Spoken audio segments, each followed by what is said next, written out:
నాయకత్వంలో పనిచేసిన నేను ఆ నాయకత్వాన్ని కాదు, ఆ పార్టీనే కాదని వదులుకొని తెలంగాణ ప్రజల కోసం కాంగ్రెస్ పార్టీలో చేరి తెలంగాణ ప్రజల్ని మెప్పించి ఒప్పించి తెలంగాణ రాష్ట్రానికి ముఖ్యమంత్రి అయిన నేను తెలంగాణ 4 కోట్ల ప్రజలకు ద్రోహం చేస్తున్నా అధ్యక్ష.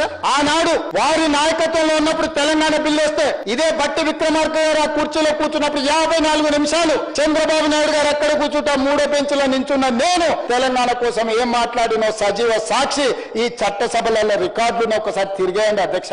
మొట్టమొదట నాకు తెలంగాణ నా ప్రాంతం తర్వాత పార్టీ తర్వాత నాయకుడు. నా ప్రాంతం కోసం నేను ఎదిగిన పార్టీని ఏ నాయకత్వం కింద పనిచేసినా వదులుకొని ఈరోజు తెలంగాణలో మళ్ళీ కింది నుంచి ఇక్కడికి వచ్చిన అధ్యక్ష.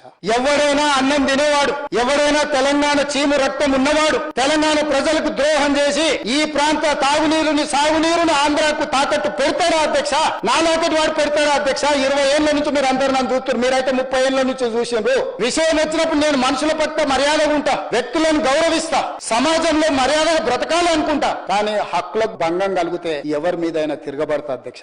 ఈ రోజు తెలంగాణ నీటి హక్కుల కోసం నిలబడి కొట్లాడి వ్యూహాత్మకంగా ఎత్తుగడలతో తెలంగాణకు నీళ్లు సాధించాలి, ప్రాజెక్టులు పూర్తి చేయాలి, ఈ తెలంగాణ సస్యశ్యామలం చేయాలి. పాలమూరు బిడ్డ నల్లబల్ల అడవుల నుంచి వచ్చి ఆ ప్రాంతానికి రేపు చచ్చిన రోజు ఆ మట్టిలో కలిసే రోజు ఏం సమాధానం చెప్పాలన్న ఆలోచనతోటి ఈ రోజు పాలమూరు రంగారెడ్డి ఎత్తిపోతల ప్రాజెక్టును పూర్తి చేయడానికి నేను కంకణం కట్టుకొని బయలుదేరితే తాడు బొంగరం లేని ప్రతి వాడు ఈ రోజు ఏదో ఒకటి మాట్లాడతాడు.